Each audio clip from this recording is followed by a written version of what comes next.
Hello there and welcome to this Hampshire Scouts video on how to use Microsoft Teams.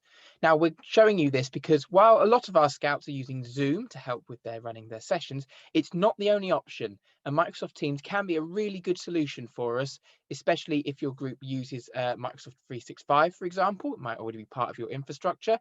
Also, plus a lot of our young people are using it for school at the moment, and a lot of our volunteers are using it for work. So it may be something you're already familiar with. Either way, it's definitely a possibility we can be using and showing you. Now, now you can see on my screen here, I've got Microsoft Teams open up already. This is an app that I've downloaded. You can there's also a web version you can access via the internet that is very similar to this. And I'm just going to give you a basic overview of what's going on here. So first thing, let's have a look down the left-hand side. The top left, I've got activity telling me what's going on.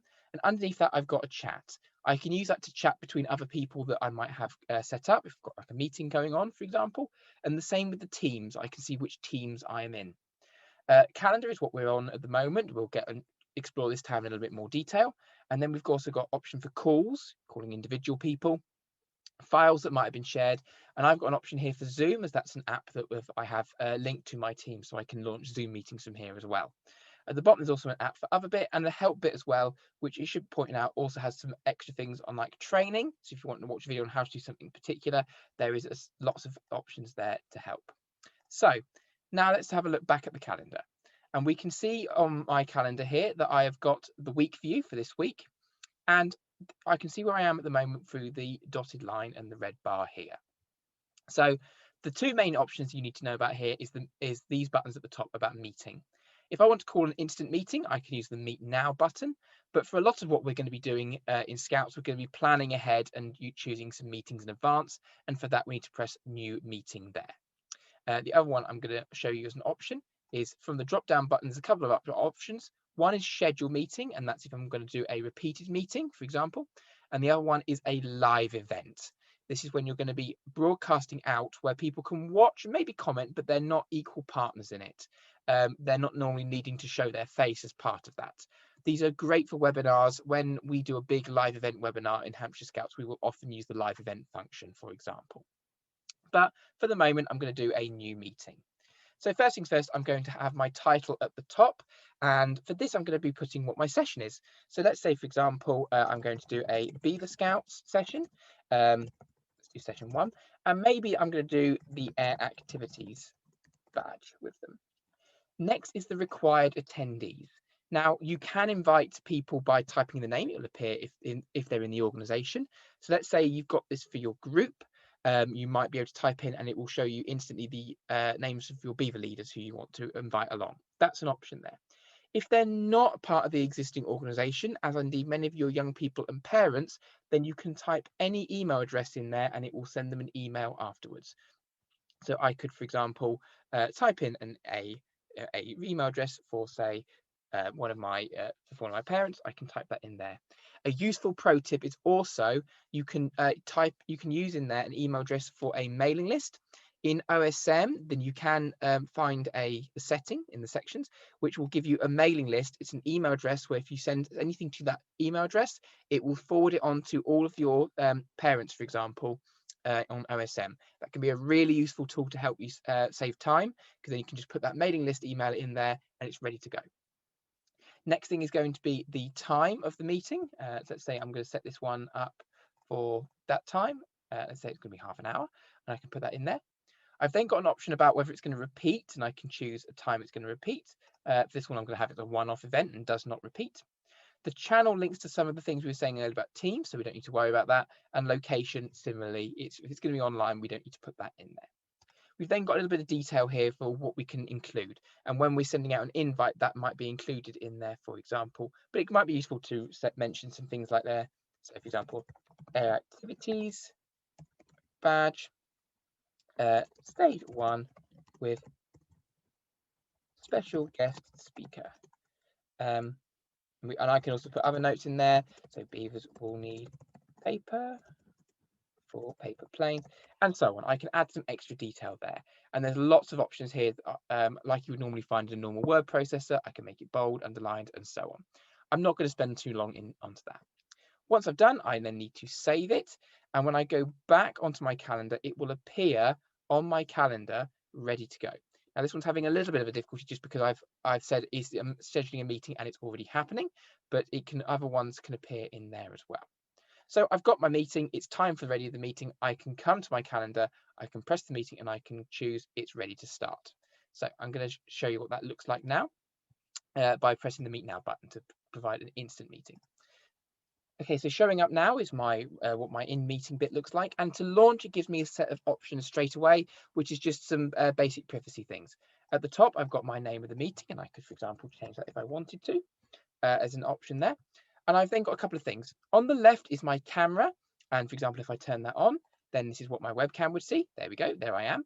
And I can also from here add any background filters, so I could add a blur to the background to make it there, or I can add, there's various different ones. Some are preset, so I could add maybe a fake classroom background, also some other ones from some other, maybe some games and other things in there. I can also, using add new, add a file that I might have. So I might, for example, go and have a look, and I could say have one from the Hampshire Brand Centre with a campfire in the background. I've all there. I can also turn it off as well if I so want to. Now, as well as having that and showing you what the camera looks like, I can also then do the computer audio on this side. This tells me where the sound is going to come from. If I'm going to use none at all, I can use some other form in the room. If someone's going to be phoning in on a mobile phone, or in this case, as it's going to be mostly the chances, it's going to be a computer audio. I can turn the microphone on and off here, and I can choose how loud it needs to be. I can also use this one to edit it a little bit more and say which speakers are going to be coming out, which microphone, and so on.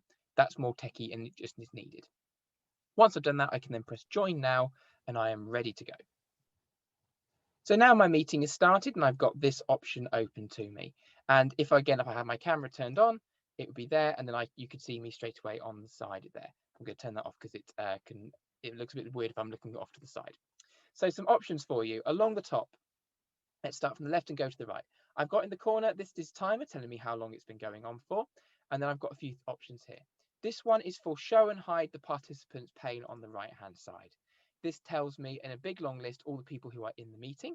You can see next to me I've got a link of a microphone that shows me when I am speaking and can speak it. If I was to mute myself, for example, you'll notice that there was a line put through the microphone at that time.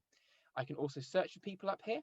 This is also the other way you can invite people into a meeting at the same time, because you can click this copy join info, and then it will copy something to your clipboard, which when you type it into an email, for example, then it would produce something a little bit special.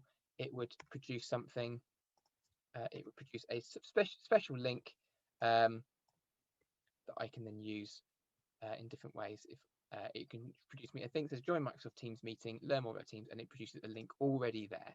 I would show you in a text pad, but it produces it as code. So I've got some things there. I've also got some other options. For example, I can allow people to unmute themselves or prevent that. I can also have a check of my permissions just in case I need to change things. That's that participants pane, and I can hide that or show that at any point during this using this option here. The next one is the conversation and the chat for the meeting.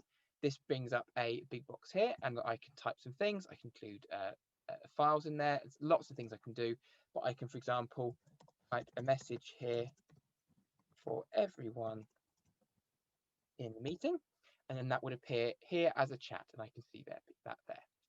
That is an option there, and I can hide that there from my view. Next one I'm going to show you is a reactions one, and this is so I can, for example, put a reaction on screen. I could do a like, for example, and it would show on screen to people, to the person organizing it. I can do things. I can also do things like raise my hand, and it pops up on pistons. It shows a little hand raising icon to show that this person has raised their hand. They may have a question that they want to do.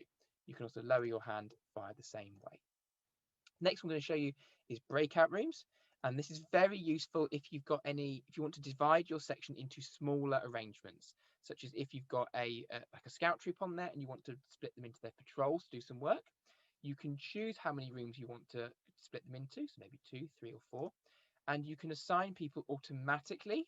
Let's say if you've got 10 people and choose 2 rooms, it would automatically choose them 5 to a room, or you can do it manually and pick who's going to go where. Once you're done, you just press create rooms and it will open and it will create them there.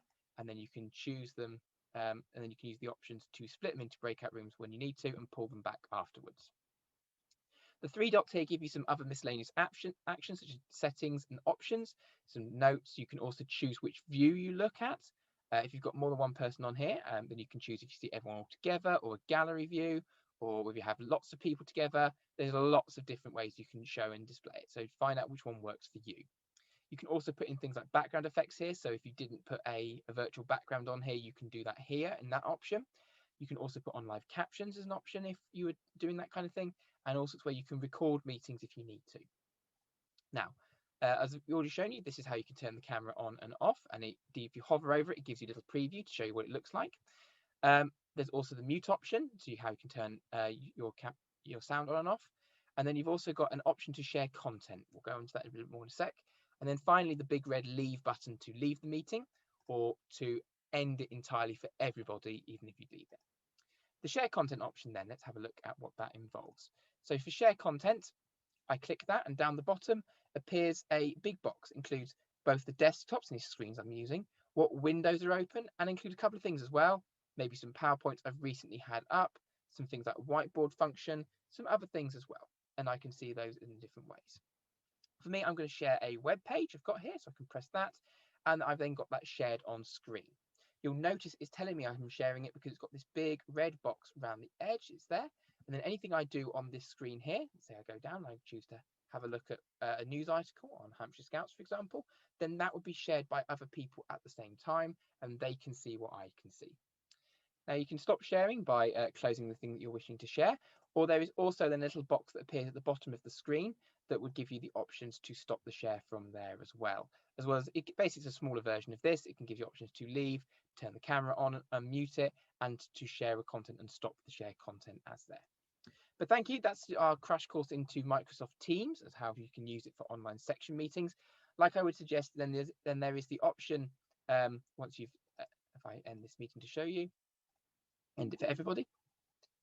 Then as I showed you back on the calendar, there is down the bottom, there is the training, which gives you lots of training topics and videos on lots of different things. I suggest things like the managed meetings and some of the things there. It also gives you things on how to use the live events if you wanted to set up a wider event. But for the meantime, thank you very much for joining us and for using this quick video. I hope it's been useful for you. If you have any questions, then our digital team within Hampshire Scouts will be only too happy to answer your questions.